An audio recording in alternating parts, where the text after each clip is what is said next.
લક્ષ્ય ન્યૂઝ, એક નજર, એક લક્ષ્ય. સુરેન્દ્રનગરના સાંસદ સભ્ય ચંદુભાઈ સિહોરાના કાર્યાલય ખુલ્લું મુકાયું. સાંસદ સભ્યના કાર્યાલય ખુલ્લું મૂકવામાં આવ્યું. સાંસદ સભ્ય ચંદુભાઈ સહિત જિલ્લાના ધારાસભ્યો, સાધુ સંતોના હસ્તે ખુલ્લું મુકાયું.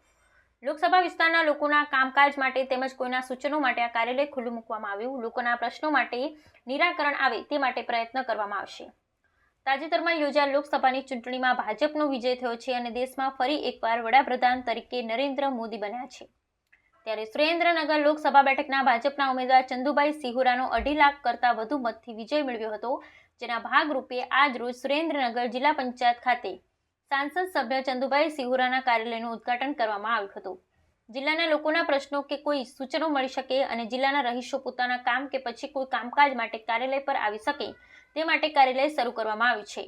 આજે કાર્યાલયના ઉદ્ઘાટન પ્રસંગે ધારાસભ્ય, જિલ્લા પંચાયત, તાલુકા પંચાયતના સભ્યોએ, જિલ્લા ભાજપના આગેવાનો, સાધુ સંતો સહિત કાર્યકરો ઉપસ્થિત રહ્યા હતા. Bureau report Brijesh Trivedi, Surendranagar. આજે જગતનો નાથ ભગવાન જગન્નાથના પવિત્ર દિવસે સુરેન્દ્રનગર વિસ્તારના તમામ સમાજના લોકોએ જ્યારે મને ચૂંટી અને સંસદ સભ્ય બનાવ્યો છે, ત્યારે આજના પવિત્ર દિવસે મારા કાર્યાલયનું ઉદ્ઘાટન સંતોના હાથે કર્યું છે.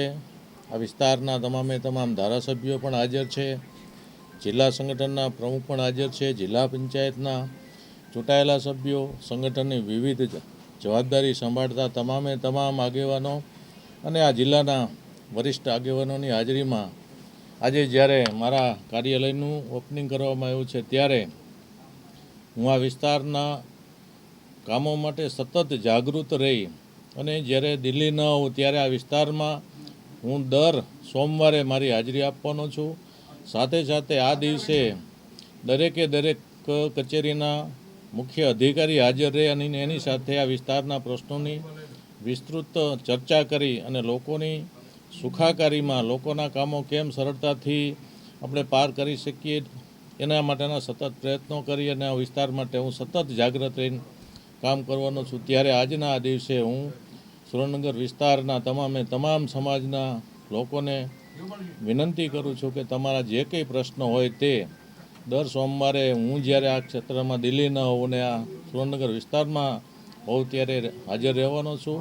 સાથે આ કાર્યાલય મારું અઠવાડિયાના દરેક રજા સિવાયના દરેક દિવસે ખુલ્લું રાખવાનું છું.